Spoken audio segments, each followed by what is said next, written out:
Hi, everybody. We have just listened to Anne Waldman's performance of Rogue State. And before I even say hi to you by name, I just want to go around and get initial reactions. You've all heard this many times, but Anna, you first, and then Amber Rose.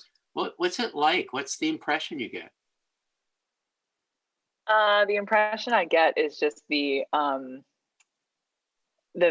incredibly various tonal qualities that she strikes between the sort of like comic and antic and the like subversive and sort of witchy, and just the way that her performance manages to hit all of these different tones and all Mm, these different implications of what she's saying is really remarkable. great. Multi-tonality and variation. Amber Rose, first impression? Something that I love about listening to an audio recording of this and not ever seeing a text is that it's so embodied. And as soon as I started hearing it, my first reaction was to like do some of this and give some of this. And it like fills up my body, and you can hear so much that the performance of the work is equally as important as, the content of the poem. Yeah, that's such a great point. And you can tell from the audio. Well, she was in the Arts Cafe of the Kelly Writers House. I was in the audience and saw this thing, but there's a point where she's about to come to the refrain, the final chorus, and she backs away from our little podium in order to modulate her voice. And she backs all the way to the windows in that old alcove. And everybody appreciated what she was doing there because she was basically summoning some more strength. And yes, even the audio makes you think of the body of the poet who's doing the work. Yeah. Fantastic. We'll come back to that. Erica, what do you think? I'm thinking about something similar in how how the audience is responding. Like when I was listening to it this time, I was really taken by what she's doing with her voice, but also the way in which there are moments where you hear the audience laughing, and then there are just moments that are silent. You just hear her voice, and I found that to be incredibly powerful. It's almost as if her performance of the poem Mhm. is enacting, like what it means to go rogue. Mm. Wow. Gosh, I can't believe we're doing this video in a short amount of time because I just thought of about 50 minutes of things we could talk about. Um, just one thought in addition before I turn to Lily. So she does the reason why this piece is in the week of Mod Poet Beats is, well, there's several. One is a close relationship with Allen Ginsberg, and really someone who embraced and was embraced by the beat movement, although she would be considered a second generation or even a third generation beat. So let's say second. Um, but another reason is that she does in performance what Ginsberg was very good at the very beginning of his career, which is to feel the audience responding. And actually, the poem, like a poem like America, would change in its tone given how the audience is responding. There's one performance of his America when the audience, rather drunk audience, was beginning to realize the comedy of it, kind of a dark comedy, and they began to laugh, and he accentuated the comic quality of it in response. And I think that Anne Waldman is better at exactly that than Ginsberg, because she actually changes the words of the poem to suit the occasion. There's much more George Bush the Younger mention of Ashcroft, which is actually not in the original performance of this. She just sort of called an audible based on the politics of the room in a way. So, Lily, what's your first thought? Kind of going off of what everyone else has said, just the line that Waldman walks so well here is in creating an us versus them feeling. Like we are in on a joke with her and we are laughing at an other, someone else. So like you were saying, maybe sometimes she adjusts who we feel like the target is of that other that we're excluding in the room when she's performing. But I think it's really hard to give a sort of like a sarcastic, ironic tone while performing and also include the audience. So I really appreciate that. Yeah. Well, I mean, we would not be doing a commensurate job of this discussion if we didn't allow for the, let's just say, beatnik bongos being played upstairs in your apartment, Lily. I think it's totally allowable. So yeah, I'm here with Anna and Amber Rose and Erica and Lily, and we're talking about this remarkable poem. And as Amber Rose said, Anna, as Amber Rose said, we don't really have a text, or maybe you're the one who said that. No, I think Amber Rose did. We don't really have a text. And this is an unusual thing in ModPo. As much as we love performance and recording, there aren't too many poems that are without a text. Now, when Anna and I don't mind revealing, help to create a book of 50 essays by 50 poets about 50 poems, most of the ModPo poems, we had a bit of a dilemma here because there's not really a text. And we wound up getting a piece of this text from a website, and Anne said, okay. I think she helped us figure it out. But so she's not militant about it not being a text, but primarily it's not. So let's all go around once quickly each and talk about the importance of that. Amber Rose got us started with that because I think Amber Rose was suggesting that it encouraged you to think of a performance as to think of the body of the poem in occupying a space. But say more about it not being a text. What's so significant about that? Anna, I think one thing is that it means that the poem is always subject to the individual conditions of its performance.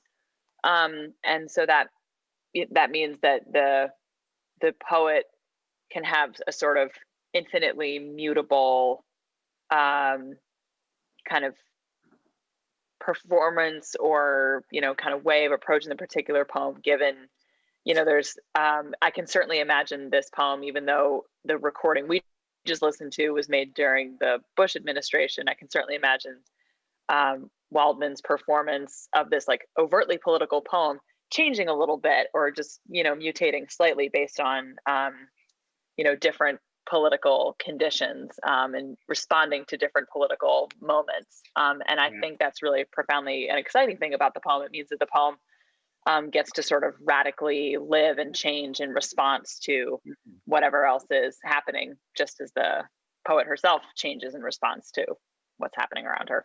I think you're saying partly, Anna, that the poem, if liberated from a set text, becomes more mobile, more conducive to improvisation, more conducive to adapting to actual real conditions.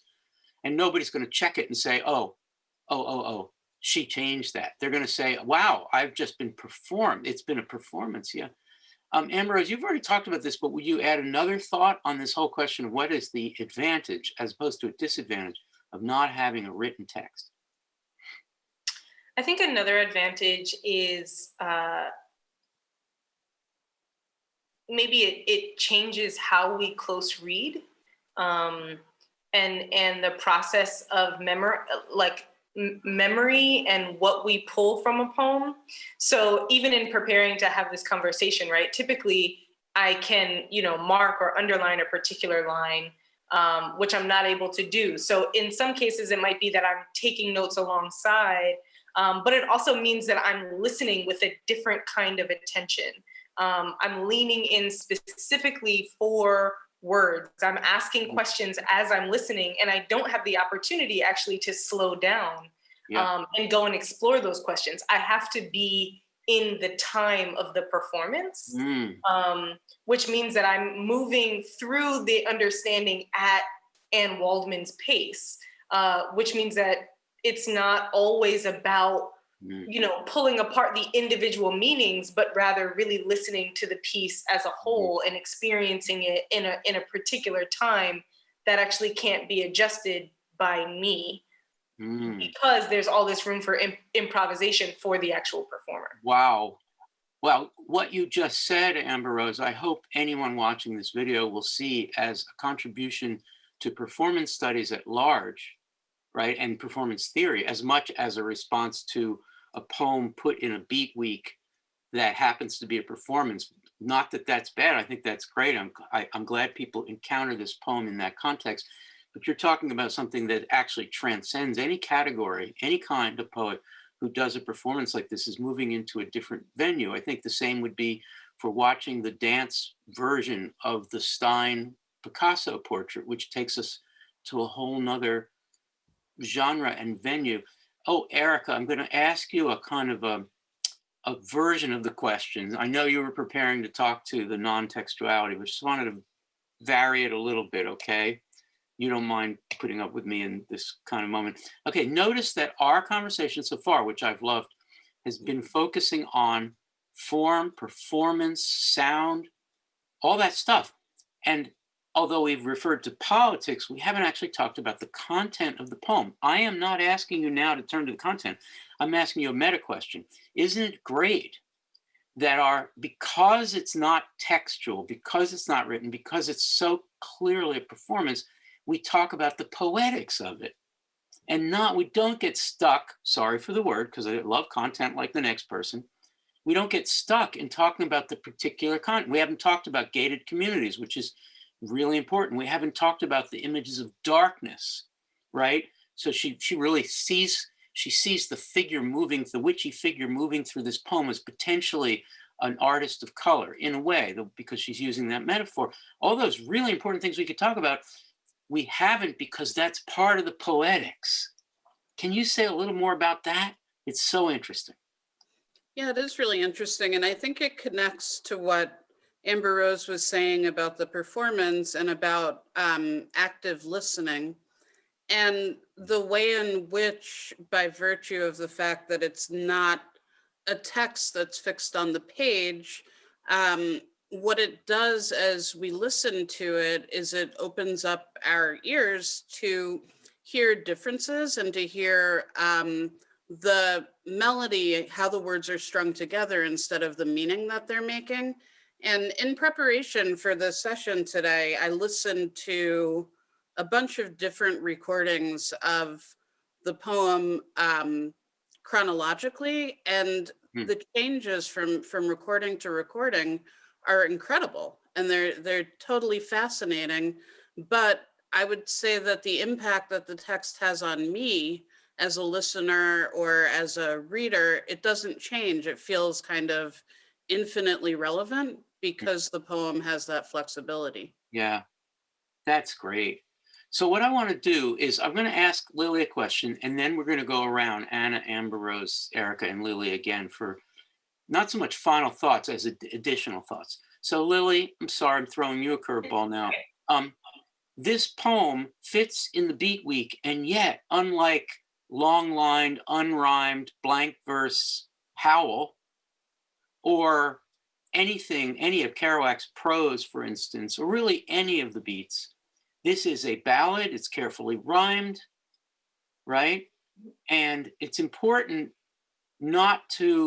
I think it's important for us not to be wowed by someone who says this rhymes and it seems old-fashioned ballad, and like, how does it fit with the liberated, the free mode of the beats? How does it connect? Well, I would answer with Anne's own words. This literary canon's got a subversive quirk, right? Like she says that in the poem. So I think we're first of all, I think like our meta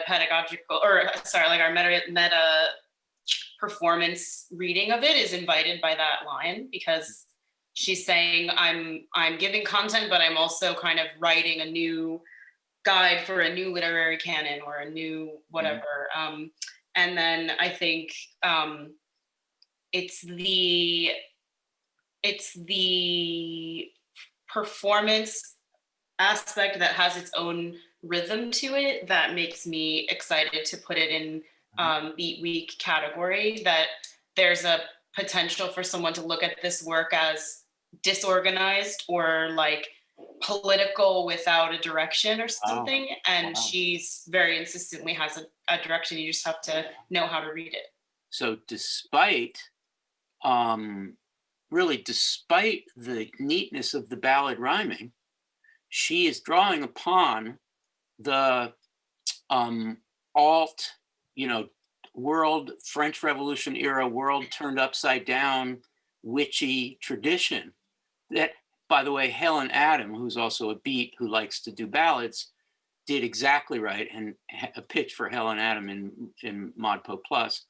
And Ginsberg himself, who got into rhyme ballads later and folk songs and singing Blake. So there is that kind of alt element which takes you back into a different tradition. It's kind of like an anti-Whitman moment. Like, yes, Walt allowed us to be wild, free, and to be, dissident in respect to the canon, but now we might return to rhyme and do something really subversive with it, despite what people think about ABAB. Okay, final thoughts from everybody, which is to say, there's so much more we could say. I would invite each of you, and by the way, feel free to talk about the political content if you want. So Anna, what do you think? Only briefly to say that one of my favorite just moments and like line moments in this poem is the kind of implied equivalence that she makes between national defense systems and gated communities. I think that's brilliant. Yes. And don't you love when she says the word gated communities, that they're, I guess, shaking or shivering or something? Trembling before her. And she trembles. So good. Yeah. Amber Rose Johnson, what do you think? I love so many things about this poem, but I think does she say making somewhere that she makes first war powers cringe? Yeah, she does. Yeah, first war powers. Yeah. So I just appreciate the scale, how she sees herself, and what her potential impact is. And I think like the play on I'm in a rogue state versus I am a rogue state, like she elevates herself to this huge, political capacity to make everyone tremble, right? At the scale of the gated community or at the scale of, the whole national power. Yeah. And I just love, I love how big she is in this poem, and I love how big she makes me feel listening to it. Yeah. Oh, perfectly said. Erica, you've met Anne many times. You want to, what's your sense of her, and how does it manifest itself in this amazing piece?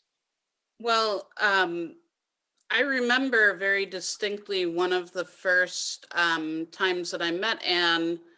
She read this poem, and it was at a reading. The Belladonna series had a reading, and Anne read, and I had never heard something like this, and it completely floored me.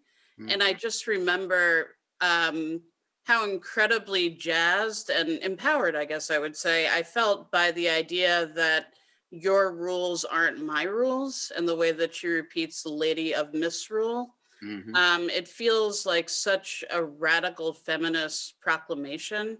As Amber Rose was saying, there's this bigness that comes with it that's also an invitation to the audience, or she's giving the audience an open door to participate with her. Yeah. So she's almost modeling that it is possible to create one's own ruls, particularly in the kind of context that the poem comes out of. So glad you said that. And empowers people who, Anne can sing beautifully, but here she's bending notes and screeching and violating all kinds of rules about melody, and is inviting us, those of us who can't sing can also sing, because the staff, the musical staff, as it were, is misrule. Right? So she says, let's sing. And if we sing almost Joshua-like, the walls will come tumbling down. We can break glass with our voices, You get that feeling of a revolution of the sound or something like that. Lily, you also got to hang out with Anne Waldman a few years ago. Yeah. What's your thought? I just appreciate her command of her voice and performance to really kind of marshal all the tools that she has against this problem.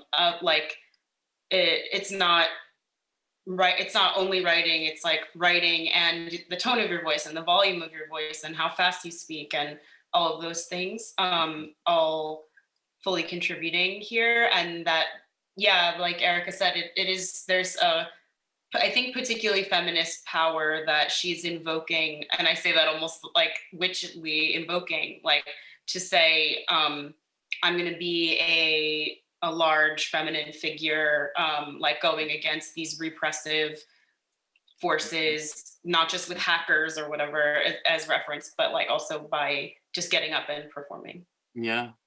Well said. And, you know, anybody who wants to follow, and ModPo is doing a better job of this than it used to, follow the tradition, somewhat newly revived and discovered, of women among the beats, a lot of anthologies. And what you begin to notice is the witchy side of that if you begin to read those folks. And that was always there. That was always there. And Anne managed to create a relationship with shall we just say, fathers of the beat movement, particularly Ginsberg, and yet completely kind of turn that around and go back to the Helen Adam thing, while at the same time drawing someone like Ginsberg into the ballad, because Ginsberg was interested socially in the topsy-turvy thing that she's invoking here with the Lady of Misrule. My final thought is kind of a footnote, and it's maybe a little more boring than anything you folks have said, so I apologize in advance. There's this concept in sound studies called paraphonotextuality. Paraphonotextuality. The phonotext is this audio that I played. That's the phonotext, as opposed to the written text. So, Waldman gives us a phonotext. That's all we have. And phonotextuality has certain principles, and as Lily pointed out, it gives us a dozen more tools, because you've got, you know, once it's printed on the page, it's hard to do vocal tone, right? But if you're performing it, you've got vocal tone among other things. You've also, as Amber Rose has pointed out, just you're a body in a space, at least at the moment of recording, and then there are other people responding to that body in space. Paraphonotextuality is all the extra noise that gets added to the record. For instance, Lily having the drummer in her apartment building, that becomes permanently part of the record of this performance. And someone's going to make some meaning out of that, because, well, Lily was talking about beat and the guy upstairs was off the beat. And I'm being a little silly, but we allow those intrusions. And Anne Waldman is, of all living poets, probably the best at paraphonotextuality. She will create noises that have the podium in front of her. She'll bang it. She'll realize it can produce something. The microphone is doing something weird. She'll let that happen. And of course, as we've already pointed out, she will engage with the audience as a way of getting them to contribute to the permanent record of the poem. And the audio that we played, which is on Pen Sound, which was created at the Kelly Writers House, has so much rich paraphonotextuality because the audience is responding and the politics of the poem get enacted by the way she gets the audience to respond. So I said something obvious, but I threw a nice new long word in there. Thank you, Anna, Amber Rose, Erica, and Lily. This has been great.